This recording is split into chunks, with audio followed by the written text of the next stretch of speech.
రాజ్యాంధ్రి పృథ్వీయో మార్యంతాం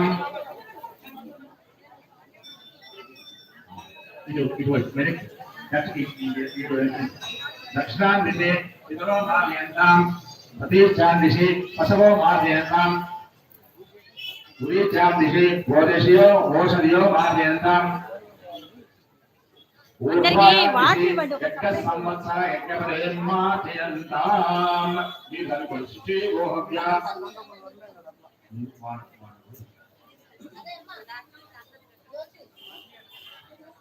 శుచీభ్య భాస్కరోస్మదేపరియాని యస్మాత్సాదేశో అనమీవో భవాన యత్తేమే అని మనకు చేస్తే వాటిస్తే అందరికీ జరగడానికి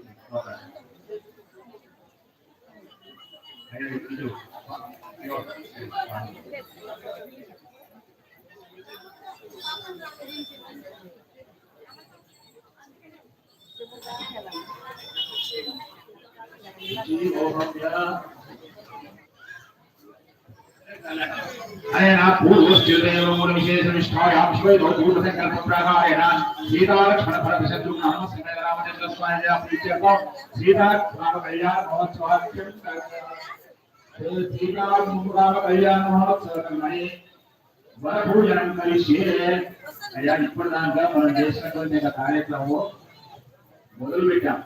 గణపతి పూజ జరిగింది. ఆ గణపతి పూజ తర్వాత పుణ్యాహవచనం అని చేస్తాం. ఎందుకంటే ఈ స్థలమంతా కూడా మనం తొక్కి ఉన్నాం, శుభ్రంగా లేదు.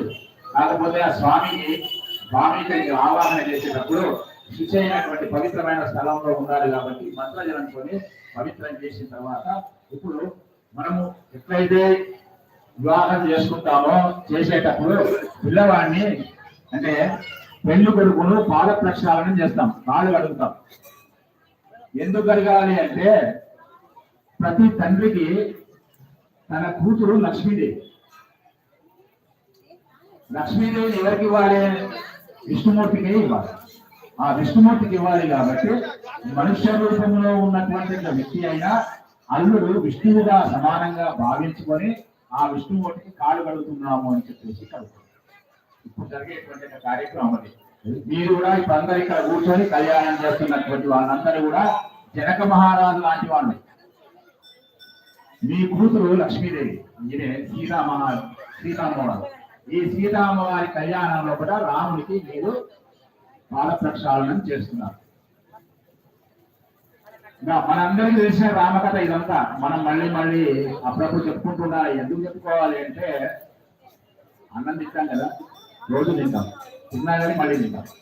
ఎందుకు తింటామంటే అది కావాలి కాబట్టి. అంటే రామాయణం కూడా ఎప్పటికప్పుడు మనం చెప్పుకుంటూ ఉంటే ఒక 10 సార్లు చెప్తే కనీసం ఒక్కసారన్నా మన మనసులోకి పోతుంది అని చెప్పేసి రాముడి గురించి ఒక మాట. రాముడు ఎవరు అంటే వశిష్ఠుడు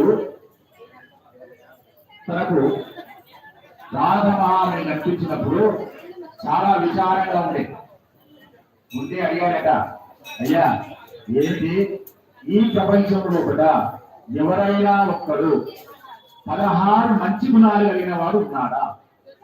ఎవరుగా మంచి గుణాలు 16 గుణాలు ఏంటి అంటే సత్యశీలుడు అంటే మాట తప్పని వాడు, మంచి అబద్ధం మాట్లాడని వాడు, ఏకపత్నీవ్రతుడు, ప్రజలందరినీ కూడా సమానంగా చూసేటువంటి వాడు, ఎవరికి ఏ కష్టం వచ్చినా తనేని ముందు నిలబడేటువంటి వాడు, ఇట్లాంటి ధైర్యం కలిగినటువంటి వాడు, ఇట్లాంటి 16 లక్షణాలు ఉన్నటువంటి యొక్క వాళ్ళు ఎవరైనా ఉన్నారా ఈ ప్రపంచంలో అడిగితే నారద మహారాజు చెప్పినాడట, రామ అనేటువంటి ఉన్నాయా, రాముడు రామచంద్రమూర్తి అనేటువంటి వాడు ఉన్నాడు.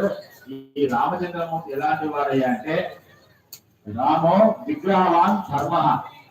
ఇంకా ఆలోచన లేదు. ధర్మానికి ప్రతీక ఎవరు అంటే రాముడు. రాముని చెప్పిన తర్వాతనే మనం అందరి గురించి మాట్లాడతాం. అయ్యా ఎవరైనా కానీ మీకు ఎలాంటి కొడుకు కావాలండి అని అడిగితే చెప్పేది వెంటనే రాముడు లాంటి కొడుకుంటే బాగుంటుంది. ఎందుకు? తల్లిదండ్రుల మీద అంత ప్రేమతో ఉన్నాడు, మంచి పేరు తీసుకొచ్చారు. దశరథుడికి అయితే కూడా ముందు రాముడినే మనం జ్ఞాపకం చేస్తాం. అదే ఒక తల్లిని అడిగితే కూడా రాముడు లాంటి కొడుకు కావాలంటారు. ఒక అమ్మాయి పెళ్లికి వచ్చినటువంటి ఒక అమ్మాయిని నీకు ఎలాంటి భర్త కావాలి